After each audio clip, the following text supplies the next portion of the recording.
Morning students, welcome to the class on anemia and leukemia. So before going into the topic proper, a few lines on introduction. So where do you think is the blood produced in our body? Before birth, blood in our body is produced in yolk sac. Okay. After birth, it will shift to liver and spleen. Okay. First few years of life, the blood is produced in liver and spleen. Okay. In the adult life, the blood is produced only in bone marrow. Only in bone marrow. What do you mean by bone marrow? Bone marrow is the space inside the bones, okay, in the middle of the bone, either a long bone or a flat bone, okay. In the middle of the bone, there is a space called as bone marrow, from where blood cells are produced, okay. So blood production needs a hormone called as erythropoietin. Erythropoietin is produced by kidneys. Remember, erythropoietin is produced by kidneys. Hemopoiesis is also important, mainly for the DMLT first year students. Okay, hemopoiesis. Hemopoiesis means production of red blood cells. Okay, blood cells usually starts from the stem cells. Okay, you can see in the diagram, pluripotent stem cell is the first immature cell from where all the cells are produced. Okay, so there are mainly two lineages. One is myeloid lineage and lymphoid lineage. Okay, so myeloid stem cell gives rise to all blood cells except lymphocyte.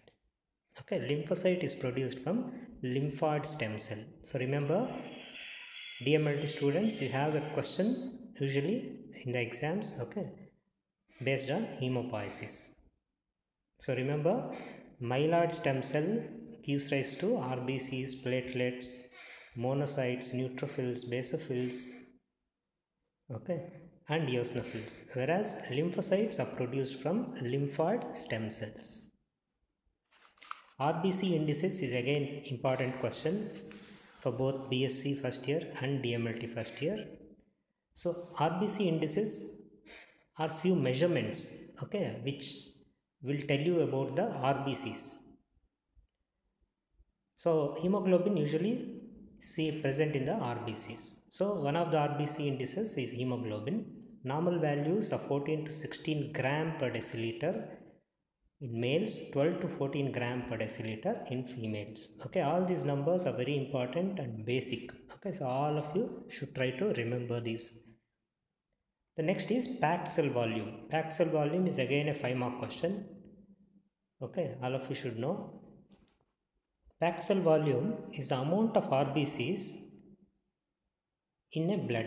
Okay, if you take 100 ml of blood, so what percentage of that 100 ml is comprised of RBCs is the meaning of packed cell volume. You can see the diagram here.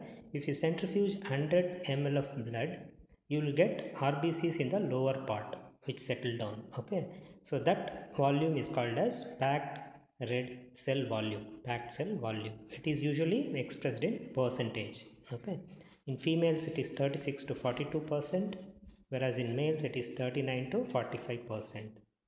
So that means around 40% of the blood volume is made of RBCs. Okay, so remember that is called as packed cell volume. So why is it important? Because this will determine whether the patient is anemia or not. Okay, which I'll tell you later slide. So why is the packed cell volume and hemoglobin important? To diagnose anemia. Next RBC index is RBC count. Okay, RBC count, which is expressed in million per microliters. Next is MCH, MCHC. So both these indices will tell you about amount of hemoglobin present in the RBCs. Then mean corpuscular volume called MCV. This is also very important in classification of anemias. Okay, in classification of anemias, MCV is important. What is MCV? It is the size of RBC. Size or the volume of RBC is called as mean corpuscular volume. Normal value is 80 to 95 femtoliters. Okay. So what is anemia now? So all of you should know the definition. All of you should know the definition of anemia and leukemia. So what is anemia? Anemia is a decreased oxygen carrying capacity of blood due to reduction in hemoglobin or packed cell values. Okay, so I'll repeat. Anemia is decreased oxygen carrying capacity of blood because of decreased in hemoglobin or packed cell values. Okay, so that is anemia. Now classification of anemia. So all of you should know this topic because anemia and classification of anemia is an important mind question. So all of you listen carefully, make notes, okay, regarding anemia, definition of anemia, classification of anemia. Okay, so classification can be two types. One depending on the morphology, that means how the RBC looks. If the RBC looks normal, that type of anemia is called as normocytic normochromic anemia. If the RBCs are decreased in size, it is called as microcytic hypochromic anemia. If the RBCs are larger than normal, it is called as macrocytic anemia. Okay, that is one way of classification. The other way of classification is the mechanism how the anemia is caused. That means the mechanism how RBC count is decreased or hemoglobin is decreased or packed cell volume is decreased. Okay, so depending on mechanism, there are three headings: decreased production, increased loss or destruction. Okay, so loss of blood is one, then destruction of RBC is the other one. Okay, so remember, decreased production of RBCs, increased destruction of RBCs, increased blood loss. These are the three mechanisms that can cause anemias. Okay, coming to morphology, this is also basic thing all of you should know. So this is a picture showing you normocytic normochromic RBCs. That means normocytic means normal in size. Normochromic means normal in color. Okay, so you can see all these RBCs are normal. Okay, how do you say they are normal? They should be normocytic. That means they should be normal in size. How do you say it is normal in size? In a peripheral smear, you have to compare with the lymphocyte. You can see a lymphocyte with a round nucleus, and this nucleus size of the lymphocyte should be equal to the size of RBC. Then it is called as a normocytic RBC. Okay, you can see all the RBCs are almost equal to the size of nucleus of a lymphocyte. Then what do you mean by normochromic? Normochromic means color of the RBC is normal. Okay, so normochromic RBCs will have only 1/3 of the pallor in the center. You can see the line put in the center of the RBC. That means colorless area. Colorless area of RBC is called as central pallor. This central pallor in a normal RBC is usually 1/3 of the diameter. 1/3 of the diameter of RBC. Okay, that is called as normochromic. Okay, if this pale area is more than 1/3, it becomes hypochromic. That means decreased color. Okay, which is characteristic of microcytic hypochromic anemias. So this is the diagram showing you RBCs which are smaller than the size of a lymphocytic nucleus. You can see a lymphocyte here and see the nucleus of the lymphocyte and compare the size to the RBCs. You can see most of the RBCs are smaller than the lymphocyte nucleus. Okay, so that's why all these RBCs are called as microcytes. Then what is hypochromia? Hypochromia means you can see the pallor, you can see the colorless area in the RBC which is more than 1/3 the diameter. Okay, so central colorless area in RBC, if it is more than 1/3 the diameter, then it is called as hypochromia. Okay, so now combine this both size and the color. So RBCs here is described as microcytic hypochromic. Microcytic because they are smaller, hypochromic because they have decreased color. Okay, so they are called as microcytic hypochromic RBCs, and this is a feature of microcytic hypochromic anemias. The next type of anemia is called as macrocytic anemia. Macrocyte means large RBC. You can compare the RBC to the lymphocyte. They are larger and oval. Okay, usually macrocytes are also tend to be oval in shape. So they are called as macroovalocytes. Okay, so macrocyte is a feature of macrocytic anemia. Okay, now coming to the classification of anemia. As I told you, one is a decreased production. Decreased production may be due to aplastic anemia. That means bone marrow is defective, or a kidney disease, because kidney disease will cause decreased erythropoietin. Okay, erythropoietin hormone, which is required for production of the red cells, is decreased. Then deficiency of iron, vitamin B12, folate, and anemia of chronic disease. So remember, decreased production, important causes are iron deficiency, B12 deficiency, folic acid deficiency, aplastic anemias. Then increased destruction. Okay, increased destruction, these anemias are called as hemolytic anemias. Hemolytic, that means RBCs are destroyed in these conditions. Example, major important causes are thalassemia, sickle cell anemia, erythroblastosis, malaria, spherocytosis. Okay, so remember, RBCs are destroyed in conditions like thalassemia, sickle cell anemia, spherocytosis, malaria, and erythroblastosis. Next is blood loss. Blood loss can be acute or chronic. Okay, that means slowly small amount of blood is lost. Example, in case of piles, or in case of hookworm infections, or it can be severe loss once at a time in case of major accidents. So blood loss will occur at a single time, but more amount. Okay, that is called as acute blood loss. Chronic blood loss means small amount of blood lost over period of time. Okay, like in hookworm infections and piles or hemorrhoids. So hemolytic anemias has many causes. Okay, important causes I've already told you: thalassemia, sickle cell anemia, spherocytosis. Okay. Now, iron deficiency anemia is an important major cause of anemia in developing countries like India. Okay, so you should know few of the clinical features. How do the iron deficiency anemia present? Smooth tongue.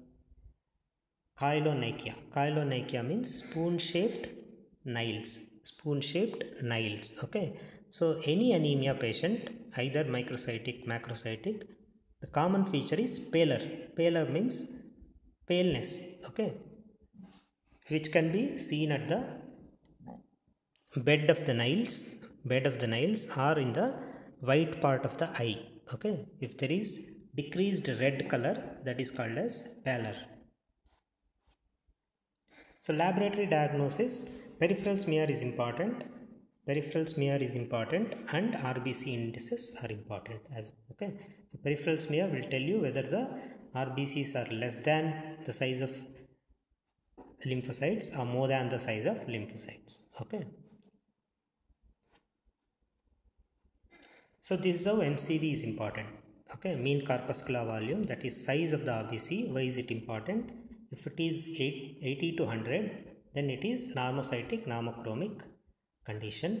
Okay, if the MCV is less than 80, okay, then it is microcytic.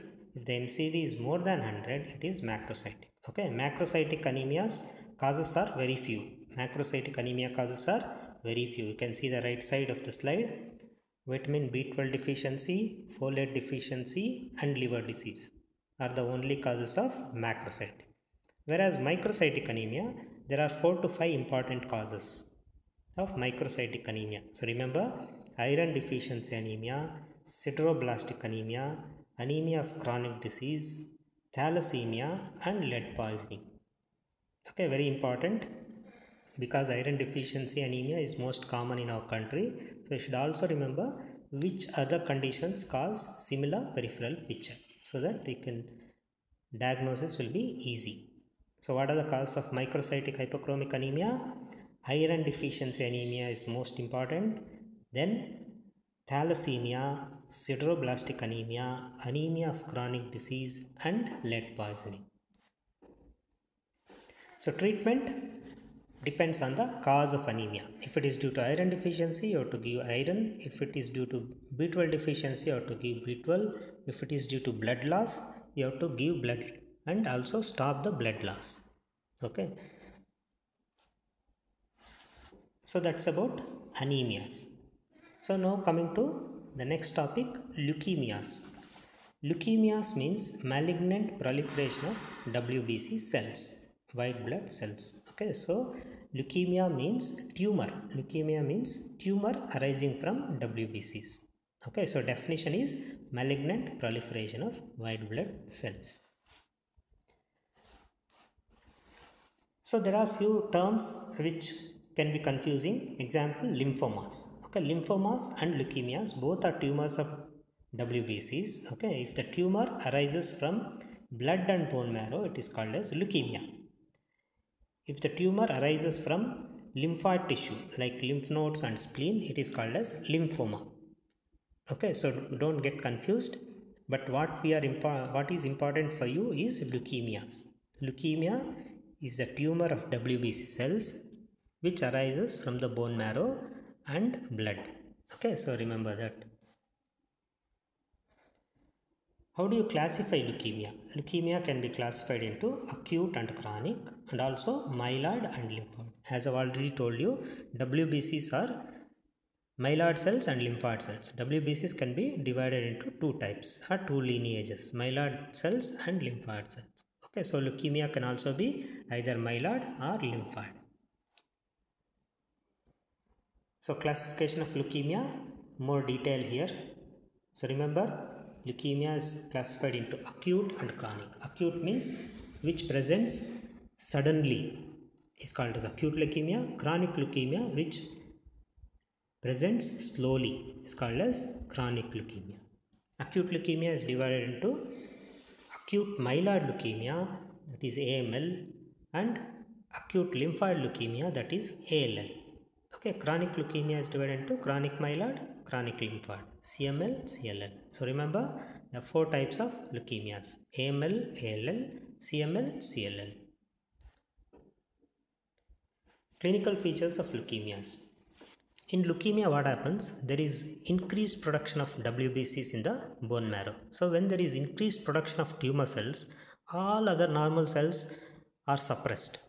Okay, when the tumor cells are proliferating, they will not allow normal cells to proliferate. So there is decrease in RBCs, WBCs and platelets.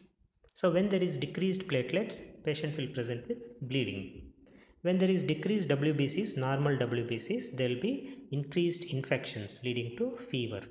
When there is decreased RBCs, it will lead to anemia. Decreased RBC will lead to anemia. Okay, so these are the clinical features of leukemia. So that's about leukemia. So please, all of you, before the end of the class, all of you should be able to tell the definition of anemia, leukemia and classification of them. Okay.